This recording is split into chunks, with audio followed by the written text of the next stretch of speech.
Imagine the strongest man in DC Comics, the man who punches through planets, tanks solar flares, and once pushed the Earth back into orbit with his bare hands, standing in front of someone who looks like a bored grocery store employee. No cape, no symbol, no dramatic entrance. Just a plain white outfit and dead eyes that have seen everything and felt nothing. Now imagine Superman throwing his hardest punch, the kind that rewrites geography, and that man doesn't move. Not even a step back. His expression doesn't change. His coffee doesn't spill. And in that single moment, every law of physics, every comic book power scale, every argument you've ever had about who the strongest superhero is dissolves into silence. This is not a battle. This is a reckoning. And by the end of this video, you will never look at strength the same way again. If you've ever argued about power scaling, if you've ever defended Superman in a debate, or if you've ever wondered what happens when an unstoppable force meets something that doesn't even register the hit, you need to watch every single second of this video. Drop a comment right now telling me who you think wins before you finish watching, because I promise you, your answer is going to change. Hit that like button, make sure you're subscribed, and let's get into it, because this story goes places that will genuinely break your brain. To understand what happens when Saitama meets Superman, you first have to understand what each of these men represents at their absolute core, because this isn't just a crossover fight. It's a collision between two completely different philosophies of power, and the universe itself doesn't quite know how to handle it. Superman is the gold standard. He is the benchmark by which every other superhero has been measured since 1938, and in that time, writers, artists, and an entire civilization of fans have poured everything they have into making him the most powerful good guy that human imagination could produce. He has lifted mountains. He has flown through the heart of a star and come out the other side glowing brighter. He has traded punches with beings who were born before the sun existed, and he has won. When people argue about the strongest superhero ever created, Superman's name is always the first one on the table, and for most of comic book history, it has been almost impossible to argue against him. And then there is Saitama, who exists in an entirely different conversation, one that isn't really about power at all, but about the tragedy of having too much of it.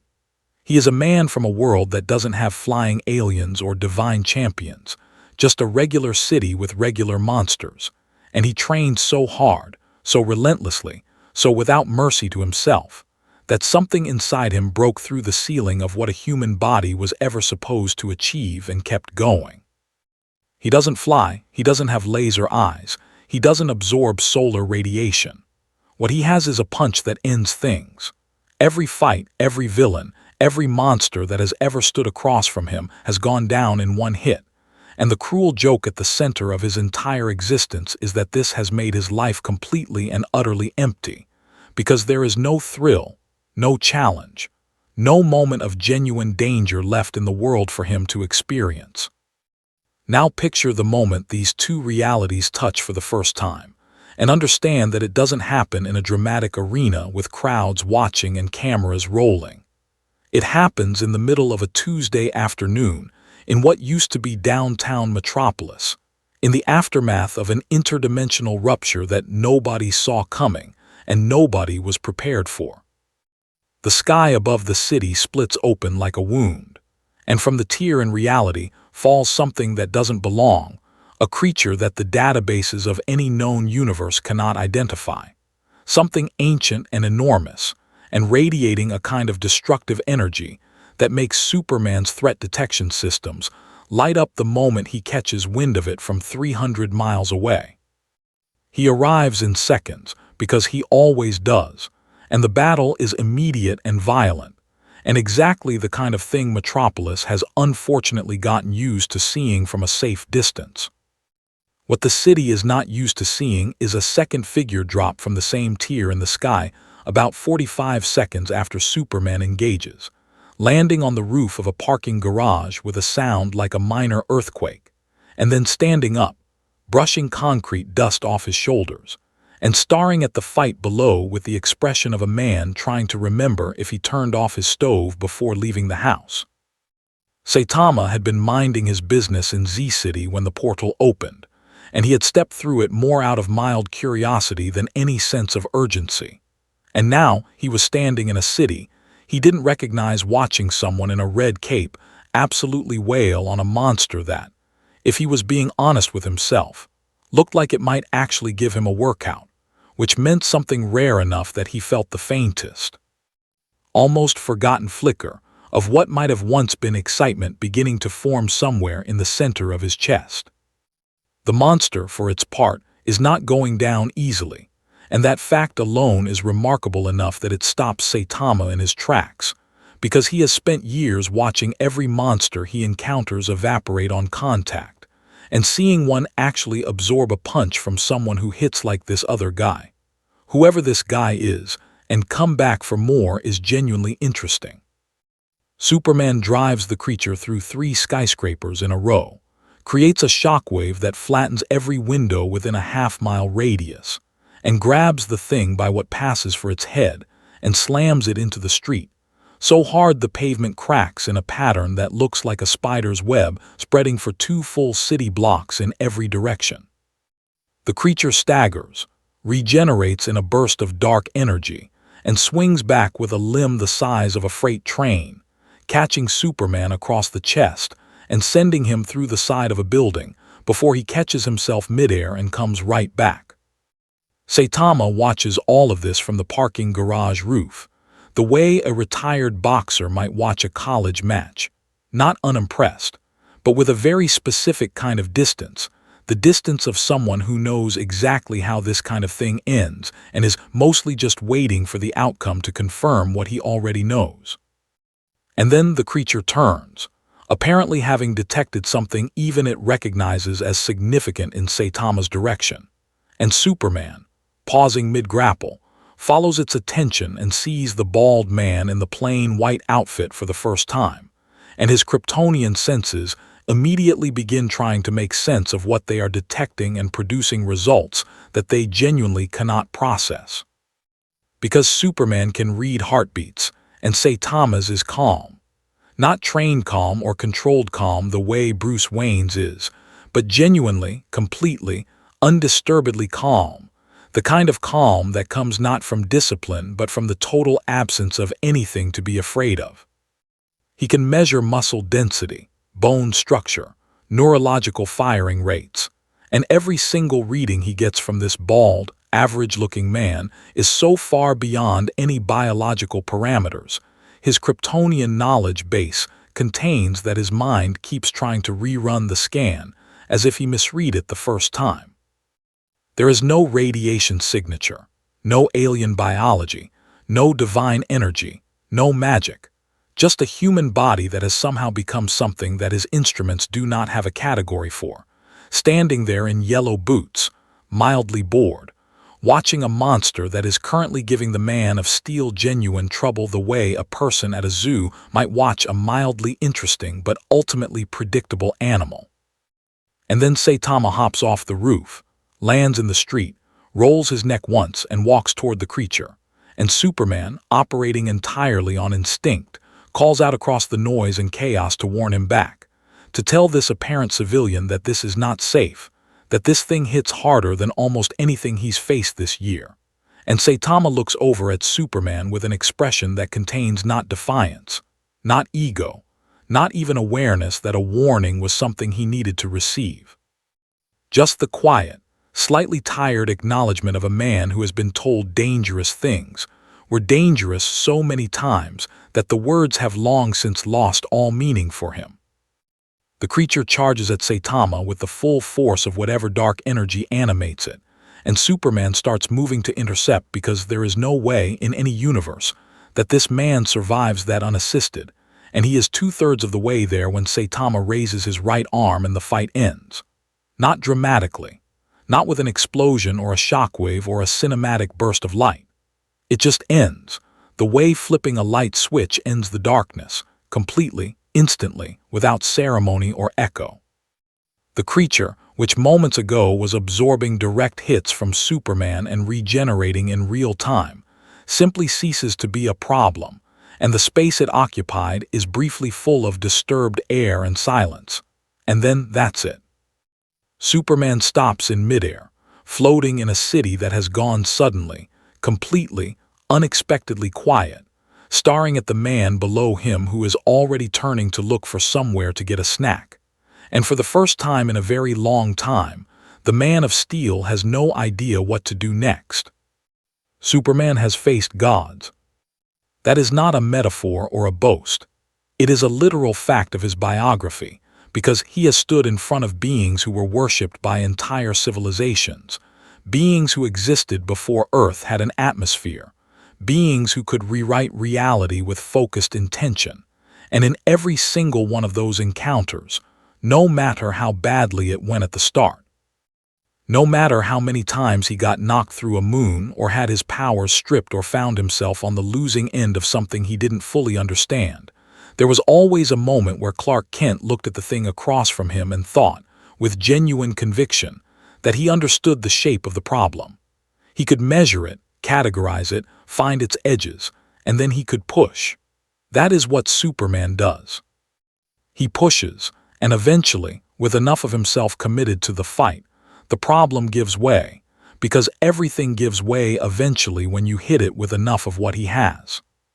Standing 50 feet above the street, floating in the silence after Saitama's punch ended something that had genuinely been testing him, Superman cannot find the edges of this new problem. And that absence is so unfamiliar that his mind keeps reaching for an explanation and coming back empty. His first instinct is to assume some kind of weapon was involved. A device, a power source, something external that amplified what he just saw, because the alternative, that a human being with no external enhancement hit something that hard with a casual one-armed motion that looked like a man swatting a fly away from his lunch, does not fit inside any framework he currently has available. He runs through the scan results again as he descends slowly toward the street, trying to find the thing he missed the first time, and the data comes back the same.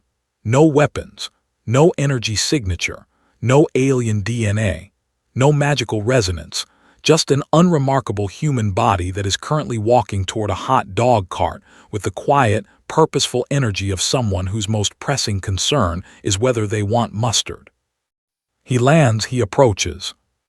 And the first conversation between these two men is so aggressively normal that it almost creates its own kind of tension, because Superman introduces himself with the practiced warmth of someone who has learned that how you open a conversation with a stranger matters. And Saitama looks at him, nods with the mild recognition of someone who has vaguely heard of this person from a distant acquaintance, and says something approximately equivalent to, "Oh, you're the Cape guy," before returning his attention to the hot dog vendor, who is staring at both of them with the expression of a man reassessing every decision that led him to set up his cart in this particular neighborhood. The interaction is brief and surface level and completely unrevealing, and when Saitama wanders off in a direction that appears to be based on nothing more than mild curiosity about a distant building, Superman lets him go and spends about 4 minutes just standing in the settling dust of a battle that should have lasted another 20 minutes at minimum, trying to decide what he just witnessed. He goes to the fortress. He runs the scan data through every analytical system he has, cross-references it with Kryptonian biological archives that contain information about species from over 2,000 worlds, and the conclusion the computer eventually reaches is so insufficient that it reads almost like an apology. Subject is biologically human, no known enhancements detected, physical readings exceed all established measurement parameters for organic life. Recommend recalibration of sensors as primary explanation for anomalous results. His own computer, built from technology centuries ahead of anything Earth has produced, is suggesting that it probably broke rather than accept that the readings are accurate, and Superman closes the analysis window and sits in the cold light of the fortress for a long moment, because that is exactly what he has been doing too, finding reasons to disbelieve his own senses, because the alternative requires him to restructure something fundamental about how he understands power. He goes back. Of course he goes back, because Clark Kent is also a journalist, and the intersection of something he cannot explain and something that compels him forward has been the engine of his entire adult life. He finds Saitama 3 hours later sitting on the roof of a building that appears to have been randomly selected, eating a convenient store meal with the undivided attention of a man who has decided that this, at least, is something worth being present for. And Superman lands and sits nearby, and begins the kind of conversation that he is genuinely good at. Not the dramatic, declarative conversations that happen mid-battle, but the slower, more careful kind where you learn a person by listening to what they choose to say and what they leave out. Saitama is not evasive. He is not mysterious. He does not perform strength or downplay it for effect. He is simply a man who trained very hard for a very long time, and then one morning woke up and discovered that nothing could hurt him and everything he hit went away. And he delivers this information with the flat, slightly sad affect of someone describing a medical condition that sounds impressive to other people, but mostly just makes daily life inconvenient. And something about that plainness, that total absence of ego around a power level that should by any reasonable measure produce enormous ego, is what begins to genuinely unsettle Superman in a way that the physical demonstration alone did not. Because he has met powerful beings before, and they always know they are powerful. They wear it, they project it, they build identities around it, and that identity building is part of how you understand them. It tells you what they want, what they fear losing, where the leverage points are. Saitama doesn't have any of that architecture. He isn't hiding behind humility or performing modesty. He is just a man who is bored in a way that goes so deep it has become indistinguishable from sadness, and the boredom comes specifically from the power, from the fact that the power removed the only thing that made his life feel like it was moving forward, which was the experience of genuine effort, of not knowing the outcome, of having to try. He misses trying. He says this without drama, between bites of food, staring at a city skyline that belongs to neither of them, and Superman hears it and files it somewhere important. The challenge comes not because Superman plans it or wants it. It comes because something else comes through the sky, a different rupture this time, smaller but deliberate, and from it emerges something that recognizes Superman immediately and targets him with the focused malice of a grudge that has been building across dimensions. This is a villain from another continuity, a version of a familiar enemy who has acquired something additional in their travels between worlds, and they hit Superman from above with enough force to drive him 2 blocks into the earth before he recovers.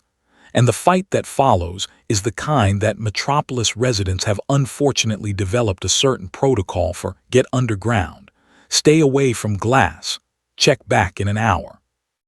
Superman fights hard and fights smart and takes damage in the process, real damage, the kind that shows up as cracks in his invulnerability and a ringing in his ears that doesn't stop immediately the way it usually does. Saitama watches from a distance. He is still eating. He watches Superman get hit hard, recover, get hit again, establish footing, escalate the exchange into something that involves genuine property destruction across a significant portion of the city's east side. And the expression on Saitama's face during all of this is one of careful attention, the kind of attention he pays to anything that holds his interest for more than a few seconds, which is not common and therefore noteworthy. Because this is not a fight he can read the ending of just by looking, and something about that uncertainty activates something in him that has been dormant for so long he almost doesn't recognize it when it stirs. Not excitement exactly, not yet, but the precursor to it, the orientation of his attention towards something without already knowing how it resolves. And then the villain gets a clean hit on Superman with something that was clearly designed specifically to hurt him, and Superman goes down to one knee in the rubble. And the pause that follows, the pause where the villain is charging the next hit, and Superman is breathing through the impact, and Saitama is watching from his rooftop perch, is maybe 4 seconds long. And in those 4 seconds, Superman looks across the distance at the bald man, eating a convenience store meal, and something passes between them that isn't communication exactly. More like the overlap between two people who are both processing the same situation in very different ways. And then Saitama sets down his food, stands up, and steps off the roof. What follows is shorter than the first time, but the impact of it is larger, because this time Superman is present and conscious and watching from close range, which means he gets to experience it with every sense available to him. The air pressure change, the sound of the punch, the way reality seems to hiccup around the point of impact, the instantaneous resolution of something that was very much not resolved a second before. And he gets to watch Saitama's face while it happens, which shows nothing, no effort, no satisfaction, no flicker of engagement, just the automatic execution of the only thing he knows how to do, applied at whatever fraction of his ability is needed to produce the desired result, which is apparently any fraction at all. Superman stands up slowly. He is processing something very large and doing it at the speed of a man who is too honest to rush past what he is actually feeling toward the more comfortable conclusion. And what he is actually feeling, standing in a field of rubble in a city that he has protected for years, next to a man who just resolved in one motion what was genuinely hurting him, is something he has not felt in a very long time and almost does not recognize because of how long it has been absent from his experience of the world. It is the specific, cold, clarifying feeling of being smaller than something else. Not physically smaller, he and Saitama are about the same height, but smaller in the way that matters, smaller in the dimension that has always defined Clark Kent's understanding of himself and his place in the universe.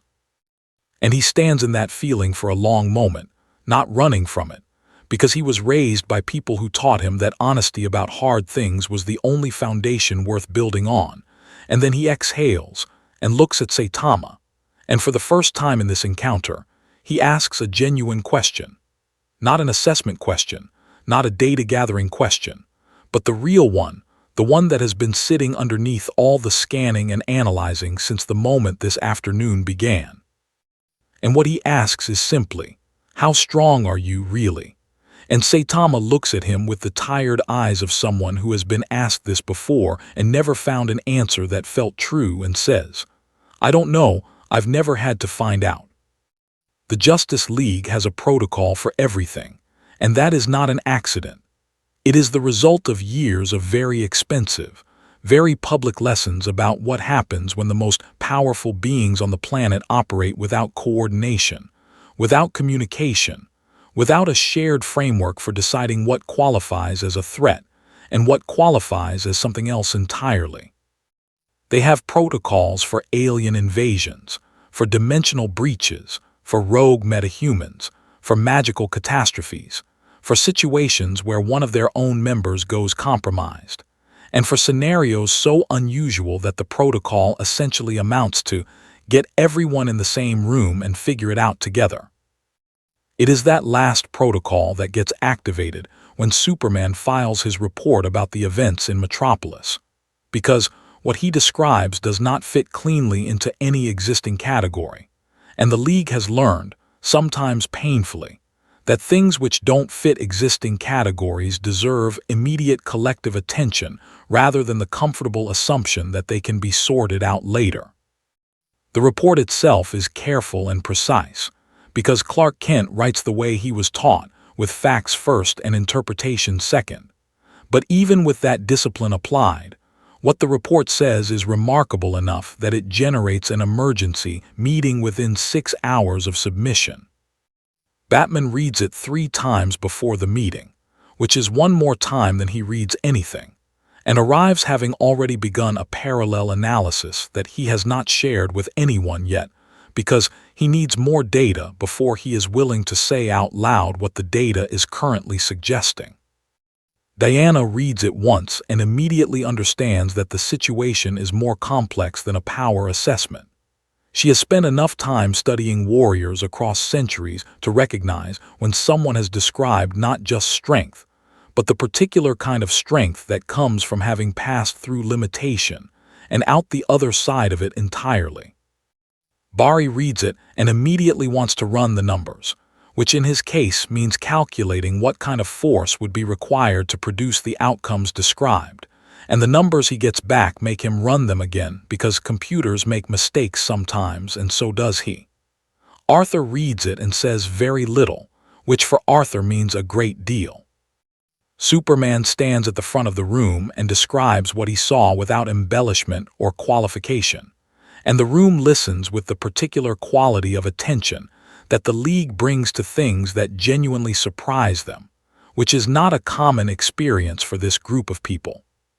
He describes the first punch, the second encounter, the way his own instruments failed to produce coherent readings, the quality of Saitama's affect during and after both incidents, and the answer to his final question.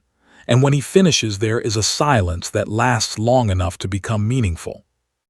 Batman speaks first, which is typical, and what he says is not a reaction to what Superman described but a reframing of it.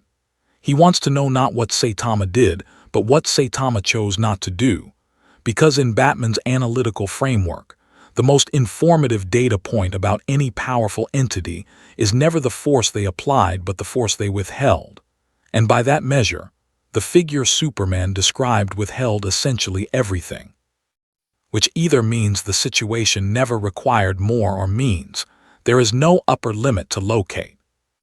The decision to make contact as a full team is not unanimous, and the argument that develops around it is the kind that happens when a group of people with very different philosophies are all trying to solve the same problem from their own foundations simultaneously.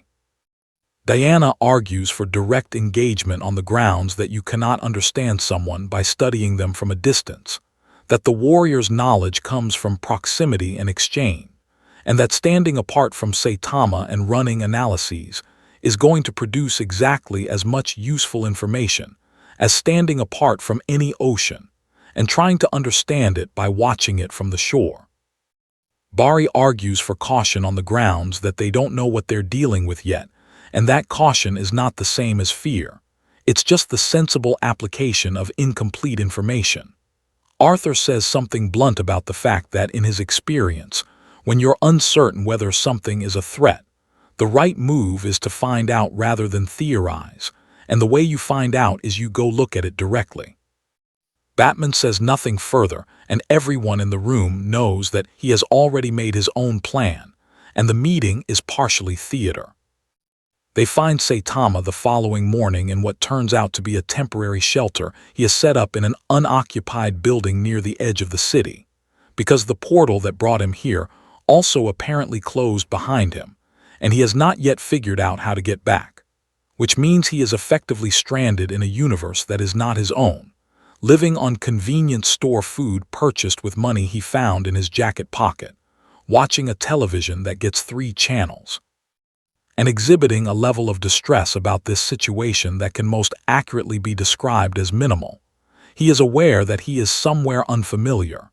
He is aware that the physics of this place feels slightly different from home, that the air has a different weight, that the monsters here, if the events of yesterday were any indication, are somewhat more interesting than what he is used to.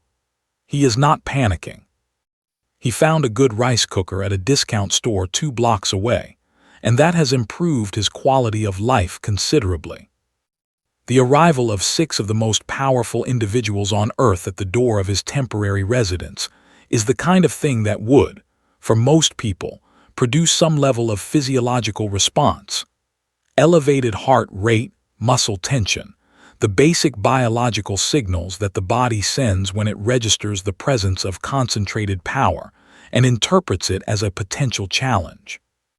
Saitama opens the door, looks at the assembled league standing in a loose formation on the street outside his building, with the collective presence of people who are used to reshaping situations just by showing up in them, and his heart rate does not change. His expression shifts slightly in the direction of mild interest, the way it might if someone knocked on your door to tell you about a marginally notable thing that happened nearby, and he looks at the group assembled in front of him, and then past them at the street, and then back at them, and says something approximately equivalent to, "There's more of you than yesterday," and steps back from the door in a way that could plausibly be interpreted as an invitation to come in if they wanted to. Or just him going to check on his rice. What follows is not a confrontation. It is something stranger than that, a conversation between beings of extraordinary power and a man who has so thoroughly processed the reality of his own power that the presence of theirs registers to him about the way the presence of a very good chess player registers to someone who has not played chess in years and is not sure they miss it. Diana speaks to him directly, and he responds directly, and there is a quality to their exchange that is different from the others, because Diana is not approaching him as a threat to be assessed or a mystery to be solved, but as a person who has experienced something significant and might have something to say about it. And Saitama, who is not accustomed to being approached that way, gives her more of his actual attention than he has given anything in this new universe so far. He tells her about the training, about what it felt like on the other side of it, about the morning he woke up and the hair was gone, and the feeling was gone, and everything since then has been a long exercise in trying to find something that hasn't already ended before it began. Batman is not in the building. Batman is outside, approximately 400 meters away, running his own scan with equipment considerably more sophisticated than what Superman had access to.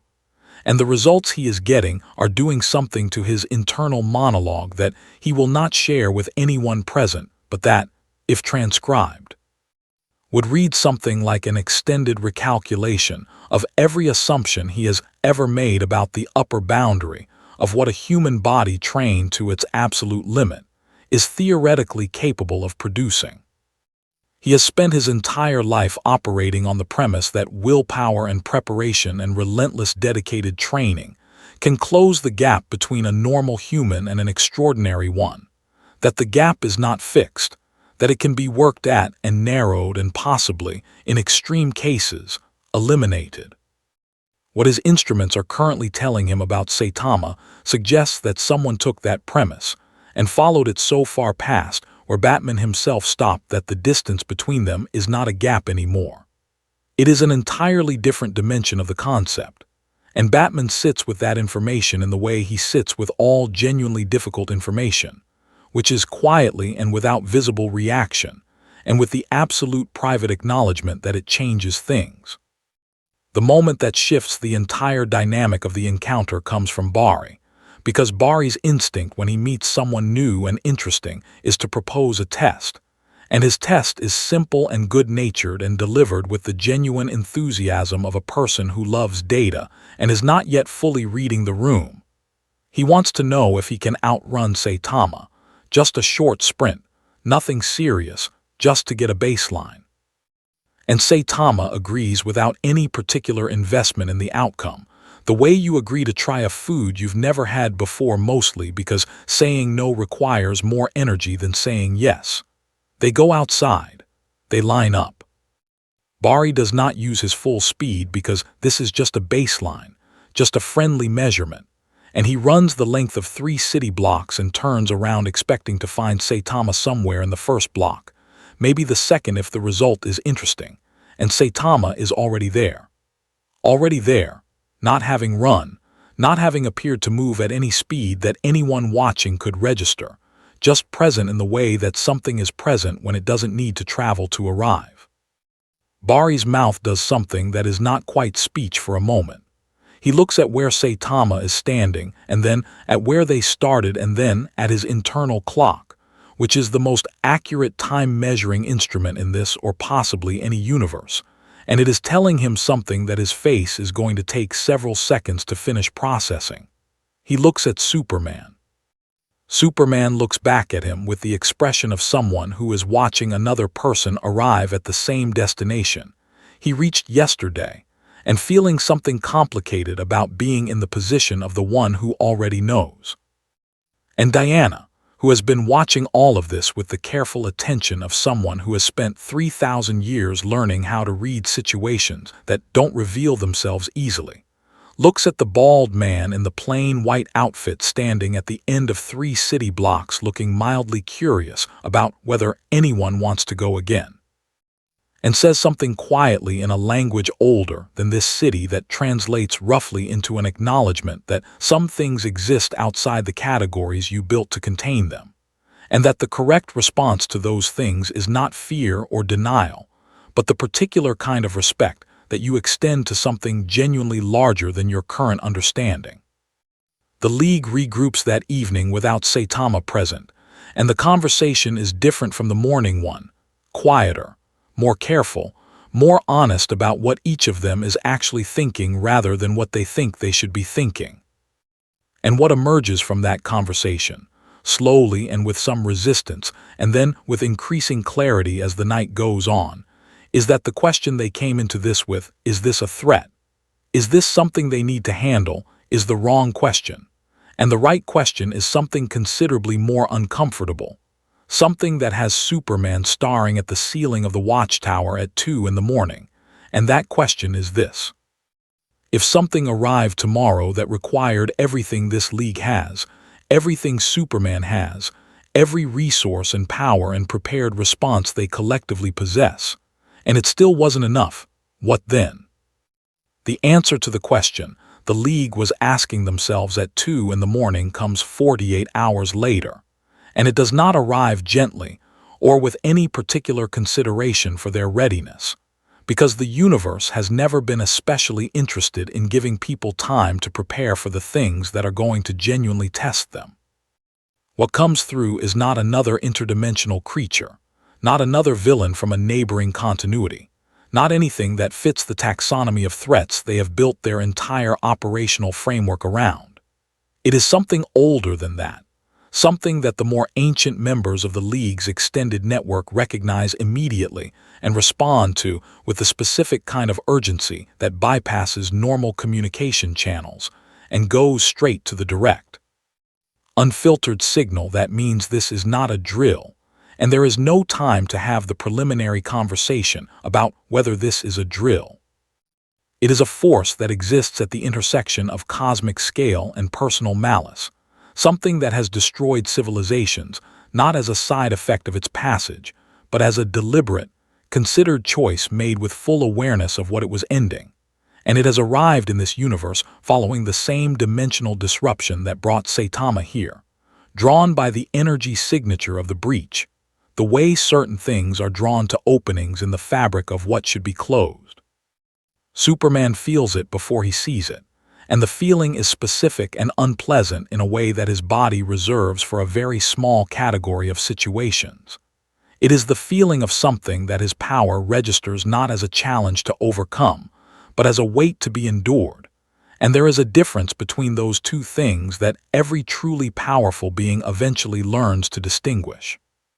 He is in the air above the eastern seaboard within 90 seconds of the first detection, and what he encounters when he arrives at the location of the breach is large enough that his first visual pass doesn't give him the full shape of it, because the full shape of it extends beyond the comfortable range of even his vision without deliberate effort. He pulls back, gets altitude, gets perspective, and the perspective makes things worse rather than better because the scale of what he is looking at is not something his threat response systems are calibrated to process without a period of adjustment. An adjustment takes time that the situation is not offering. The League arrives in pieces over the following 4 minutes, each of them responding to the signal that went out, and each of them arriving with the contained, focused energy of people who have learned that visible distress before a battle is an unaffordable luxury, and each of them looking at what Superman is looking at, and going through their own private version of the same adjustment process he just completed. Diana's jaw sets in a way that means she has assessed and committed simultaneously. Barry's movement stills in a way that is unusual for him and therefore significant. Arthur looks at it the way he looks at deep ocean things, not afraid, but with the particular respect you develop for something that was here before you and will be here after you, and does not require your opinion of it to continue existing. And Batman, arriving last and saying nothing, pulls up his analysis in real time and begins running countermeasure calculations that his own systems are flagging as insufficient before he even finishes entering the parameters, because the parameters themselves exceed the upper limit of what his models were built to handle. They fight. Of course they fight, because that is what they do and who they are, and the alternative is not something that any of them is capable of choosing while they are still standing. And the fight is enormous and costly, and for a sustained period of time it is also, genuinely, not going well. Superman goes in first and hardest because that is his role and his instinct and the thing he is best at. And he does damage, real, measurable damage. But the ratio between what he expends to produce that damage and what the entity absorbs and recovers from is not a ratio that favors continuation of the current strategy, and he knows this in the way that experienced fighters know things. Not as a thought, but as a physical fact that his body is reporting to him. While he is still in the middle of executing the strategy he already knows isn't working. Diana pushes the engagement from a different angle with a ferocity that is particular to her, that comes from the part of her that was forged in a tradition that understands battle not just as conflict, but as a kind of communication, and she communicates clearly and forcefully, and the entity responds to her in kind, which tells her things about its nature that pure observation could not. Barry creates problems for it at the edges, at the level of timing and positioning, and the exploitation of the fractions of seconds between actions where vulnerabilities briefly exist. And he is fast enough and smart enough that his contribution is real even against something this scale. But real is not the same as sufficient, and sufficient is what the situation requires. Saitama is not there. Saitama is 3 miles away, sitting on a highway overpass that has been evacuated, eating a bag of chips that he found at an unmanned convenience store, watching the light show on the horizon with the expression of someone watching a fireworks display that started before they arrived, and that they are trying to catch up with contextually. He is aware that the people he met yesterday are fighting something over there. He is aware that it is large, because things that large produce a certain quality of atmospheric disturbance that even he, in his general state of sensory detachment from most of what the world offers, can register as different from background noise. He finishes the chips. He folds the bag with the particular neatness of someone who was raised to not litter even in an evacuated city in a universe that is not their own. He looks at the horizon for another moment, and then he gets up.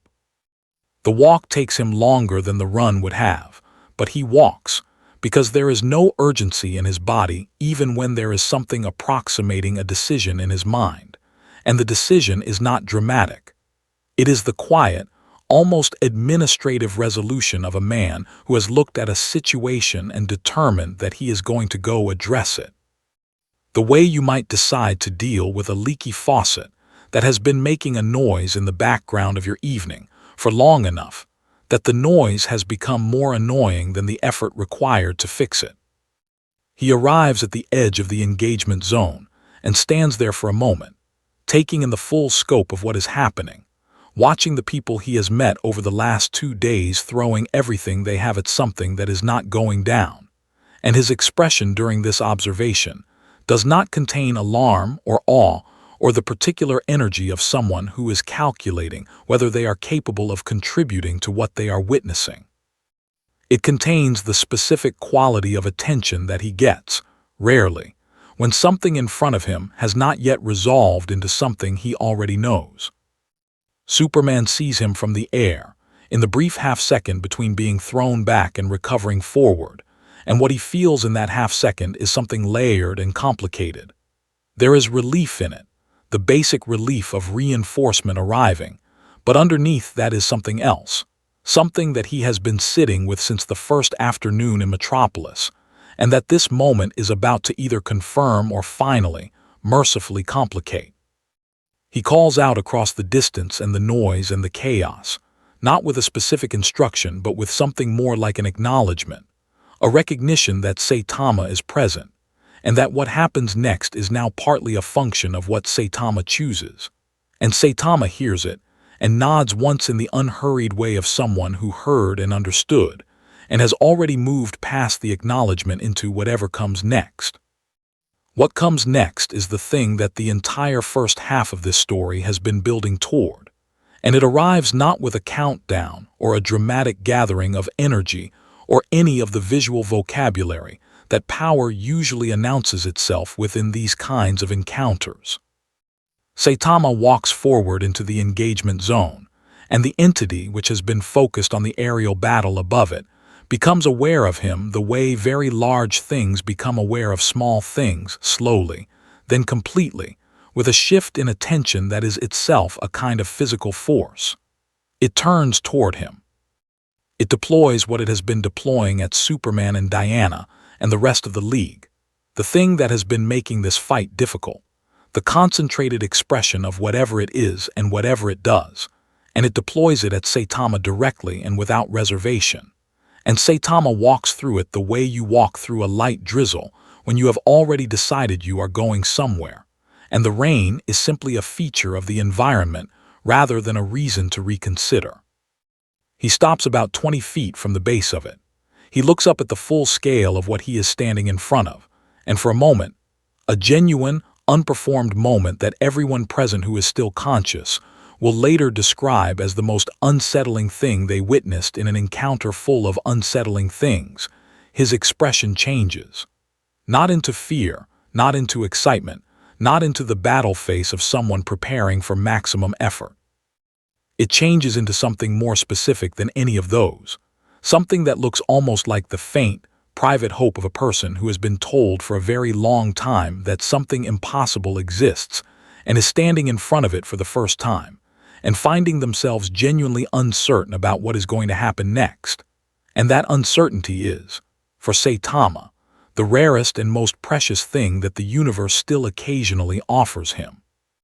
He raises his fist, and the question that has been hovering over this entire encounter, the one about whether there is an upper limit, whether the scale has a ceiling, whether somewhere in the vast and populated universe of power there exists a thing that will finally require him to try, is answered in the moment of the punch itself. Not in the aftermath, but in the actual execution of it, because the execution of it is the answer. The air does not just move, it reorganizes. The sound is not just loud, it is complete, the kind of sound that does not leave room for other sounds to exist alongside it for a full 3 seconds in every direction. The entity, which has just finished resisting the combined, sustained effort of some of the most powerful beings on the planet, resolves the way problems resolve when Saitama addresses them, which is to say instantly and entirely, and without leaving anything behind that requires a follow-up. The sky, which has been the color of something going very wrong for the last 20 minutes, becomes the color of an evening that is almost over, the specific pale quality of air after violence has passed through it and left, and the silence that follows is long enough and deep enough that it has a texture, the texture of a world recalibrating. Superman floats down through the cleared air slowly, and he is looking at Saitama the way you look at something you have been trying to find the right frame for and have finally understood cannot be framed. It has to be looked at directly, without the comfortable mediation of a category or a label or a position on a scale, just seen for what it is with the full acceptance that what it is exceeds every measurement you arrived with. And Saitama is looking at his own fist, not with satisfaction, not with relief, but with the familiar, quiet, devastating expression of a man who just found out that the door he hoped would finally be the one that didn't open for him opened anyway, immediately, without resistance, the same way every door before it has, and the feeling that was almost excitement has already begun its retreat back into the long, featureless plane of capability, without consequence that is the landscape of his daily life. Diana lands beside Superman and says nothing. Barry stops moving and says nothing. The whole league is present and conscious and silent in the aftermath of something they witnessed and cannot immediately translate into words. And in the middle of that silence, Saitama puts his fist down, exhales once through his nose, and looks up at the sky that his punch helped clear. And he doesn't look triumphant or powerful or larger than life. He looks tired. In the specific way that has nothing to do with physical exhaustion, and everything to do with the weight of a victory that cost him the only thing he was hoping to spend. There is a particular kind of night that follows a particular kind of day, and Superman has lived enough of both to recognize the feeling of lying awake in the fortress of solitude at 3 in the morning, not because his body needs rest. It rarely does in any meaningful way, but because his mind has encountered something it cannot file and move on from, something that keeps reasserting itself every time he tries to settle into the quiet, demanding to be looked at more carefully before it will allow him any peace. He has been in this position before, after fights that went differently than expected, after losses that required him to rebuild something internal before he could continue, after moments where the universe showed him something about himself that he needed time to process honestly rather than quickly. And he has learned over the years that the correct response to these nights is not to force resolution, but to stay with the discomfort until it tells him what it actually is. Because the discomfort always contains information, if you are willing to sit with it long enough to hear it. What tonight's discomfort contains, when he finally stops trying to reframe it and just lets it be what it is something that lands with the clean, specific weight of a truth that has been approached from many angles over several days and has finally been reached from the right one. And the truth is this: he has spent his entire life being the answer. Not a part of the answer, not a significant contributor to the answer, but the answer itself, the final recourse, the place where the chain of escalation terminates, because he is the thing at the end of it that does not give way. And every identity he has built, every relationship, every responsibility he has accepted and carried has been constructed on the foundation of that role. He is the ceiling. He is the place where threats go to stop being threats, and that has been so consistently true for so long that it has become indistinguishable from who he is rather than what he does. And Saitama's existence, quiet and unassuming and completely indifferent to the architecture Clark Kent has built his selfhood around, is the first thing in his adult life to reach up and touch that ceiling from above. He leaves the fortress before sunrise and finds Saitama in the same building as before, awake earlier than expected, standing at the window of his temporary space and looking out at a city that is beginning to produce the first sounds of its morning routine. Distant traffic, a few early workers, the particular quality of urban quiet that exists in the hour before the day fully commits to being itself. Saitama hears Superman land on the roof and does not move from the window, and Superman comes down through the building and finds him there. And for a moment they are both just present in the room, looking at the same city from different angles, and the quality of the silence between them is different from any of the earlier silences, because it does not contain assessment or caution or the careful management of an uncertain situation. It contains the specific ease of two people who have arrived through very different paths at the same honest place. Superman speaks first, and what he says is not what he planned to say, because what he planned to say was careful and framed and organized in the way that someone organizes what they are going to say when they want to be understood without being exposed. And what comes out instead is the version underneath that, the one that does not have the protective framing, and it sounds approximately like this. He tells Saitama that he has spent the last 3 days trying to find a way to understand him that does not require him to change how he understands himself, and that he has not been able to find that way, and that he thinks he has finally accepted that the way does not exist. He says this without drama and without self-pity, because he was raised in Kansas by people who believed that honest acknowledgement of a hard thing was not weakness, but the specific kind of strength that preceded all other kinds. And Saitama listens to this with his eyes still on the window and his posture still loose and unhurried. And when Superman finishes, Saitama is quiet for a moment in the way of someone who is actually considering what they heard rather than preparing what they are going to say next. And then Saitama says something that Superman does not expect, something that cuts through the careful architecture of the conversation and lands in the center of it, with the directness of someone who has no investment in making things comfortable, and therefore no reason to approach them from an angle. He says that he doesn't understand why Superman is framing this as something that happened to him, because from where Saitama is standing, which is the position of someone who actually has what Superman seems to be afraid of losing, the thing Superman is describing as a threat to his identity, is the thing that Saitama would give away without hesitation if he could.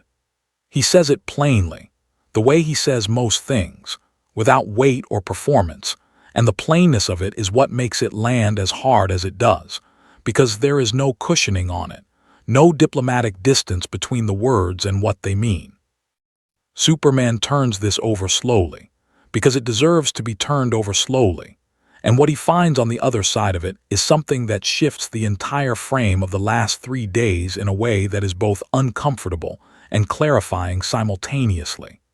He has been so focused on what Saitama's existence means for his own position that he has not fully sat with what Saitama's existence means for Saitama, which is that the thing Clark Kent has been experiencing as a challenge to his sense of self is the thing that Saitama experiences as the source of his most persistent and unanswerable grief. The power that feels to Superman like a ceiling being touched from above is, from inside Saitama's life, a room with no doors, and the difference between those two experiences of the same fact is so large that it reorganizes something in Superman's understanding of what he has been witnessing since the first afternoon. He asks Saitama what he is looking for, not in the universe or in this crossover situation, but in general, in the daily experience of being who he is, what he is actually hoping to find when he shows up to things. And Saitama's answer is the simplest and most devastating one available, which is that he is looking for something that doesn't end before it starts, something that requires him to be uncertain about the outcome, something that gives him back the experience of not knowing whether he can do it before he does it, because that experience, the specific quality of genuine effort applied to a genuinely uncertain outcome, is the thing that made him feel most alive, and the thing that his own power removed from him so completely that he is not sure anymore whether he would recognize it if it came back. He says this to the window. He says it without asking for anything in return for having said it. And then he is quiet again. What Superman does next is the thing that defines this version of him more than any punch he has ever thrown or any world he has ever saved. And it comes from the same place that all his best decisions come from, which is the deep, stubborn, occasionally inconvenient conviction that the right response to someone's honest pain is not to manage it or reframe it or offer them the comfortable version of what you think they need to hear, but to meet it with equivalent honesty and then ask what you can actually do. He tells Saitama that he cannot give him back the feeling he is describing, that is not something anyone can give back once it is gone, and that he is not going to pretend otherwise. But he tells him something else too.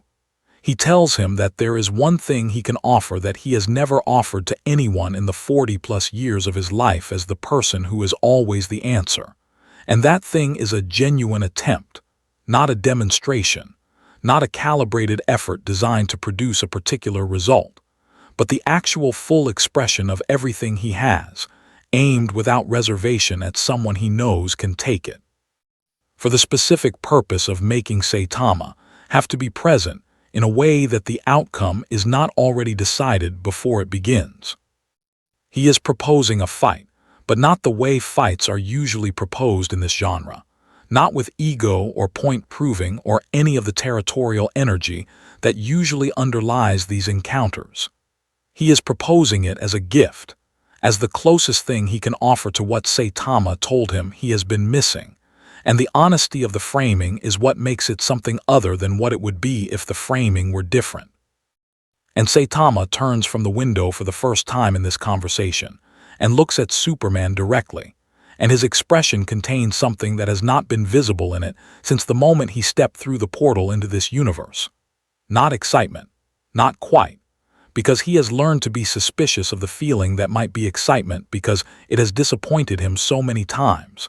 But the precursor to it, the orientation of his full attention towards something whose resolution is not yet written. And for Saitama, that orientation is as close to hope as his particular experience of power allows him to get. They go somewhere empty, somewhere the geography can absorb what is about to happen without the consequence being paid by people who have no involvement in it. And Superman does not hold anything back. And the distinction between this and every other time he has fought someone is precisely that: the absence of the calculation, the removal of the part of him that is always managing output relative to the fragility of what surrounds him. The full and unguarded commitment of everything he is to the single purpose of the moment. He is not trying to win. He is trying to be completely present in the only way available to him, which is through the total application of what he has. And the feeling of doing that, of not holding any of it in reserve, is something he realizes he has not allowed himself in a very long time, possibly ever, because there has always been something nearby that required him to be careful. And there is something clarifying and terrifying and completely alive about the absence of that requirement. Saitama meets every bit of it. He meets it not with his ceiling but with his engagement, with the part of him that is still capable of being present when something is actually happening in front of him that he is not certain of, and for a sustained period of time that neither of them will afterward be able to measure accurately, because time does not behave the same way inside genuine effort as it does outside it. The fight is real in the way that almost nothing in Saitama's life has been real for a very long time. Not because the outcome is in doubt. The outcome is never truly in doubt.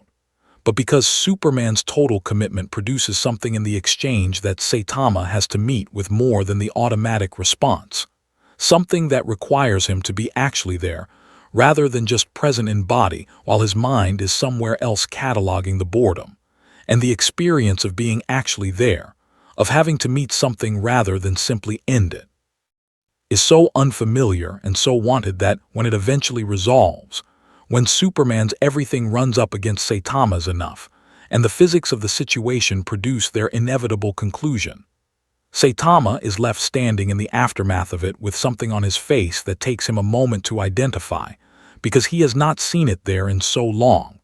And what it is, quietly and without ceremony, is the specific expression of someone who just felt something. Superman lies in the crater of his own maximum effort, and looks up at a sky that is the color of late afternoon, and what he feels is not defeat in the way defeat is usually felt. It is not diminishment or loss or the hollow quality of having come up short. It is something closer to the feeling of having spent every coin you had on something that was worth every coin, the particular exhausted satisfaction of complete expenditure in the service of something that mattered. And he stays in the crater for a moment not because he cannot get up but because getting up can wait, because this moment of lying in the full consequence of his own totality is something he wants to be present for rather than past quickly. Saitama extends a hand. Superman takes it. And the two of them stand in the settling dust of the most honest fight either of them has ever had, and the silence between them now is different from all the previous silences. It is the silence of two people who understand each other, not completely, not without remainder, but in the specific way that matters, in the way that comes from having been completely present with each other in something real.